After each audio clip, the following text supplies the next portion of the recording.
Welcome back. Now let's see for in. I think this is the last for loop in this tutorial. So let's first create a file and call it for in loop.js. For in is used with objects. Great. So whenever you want to access the value of the objects, then I think for in is really handy. So I have already an object here. I can make use of this object. Yeah, let's write it here.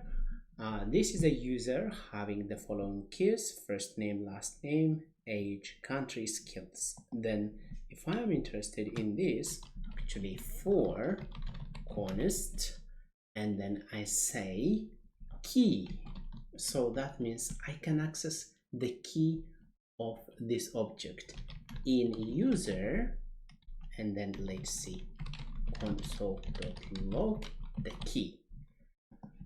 So first I have to connect this JavaScript with for in.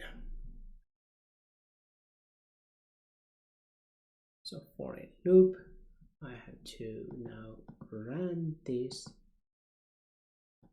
I have to delete the previous first name, last name, age, country, and skills. That is very good. So that means I managed to access the key of the object. So we don't have to stop there. Using the key, actually we can also access the value.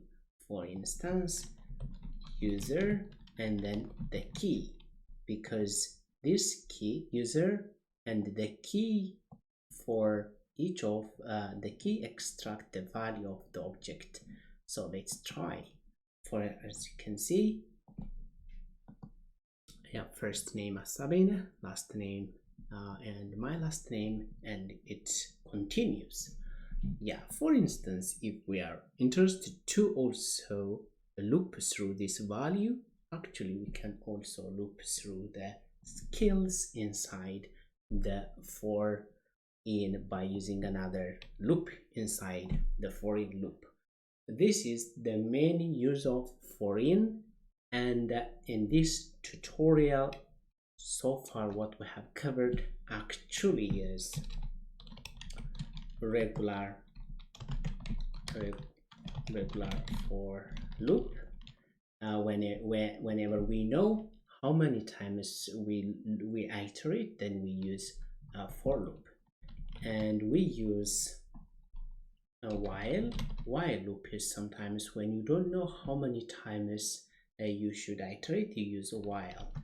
And do while and while loop to have similar functionality. The difference is do while runs at least once before checking. And then what we saw, for off is a very handy for loop whenever you have an array, and if you are interested in the items of or the elements of the array. And then for each is powerful sometimes if you are interested in the index and the item and even the array itself.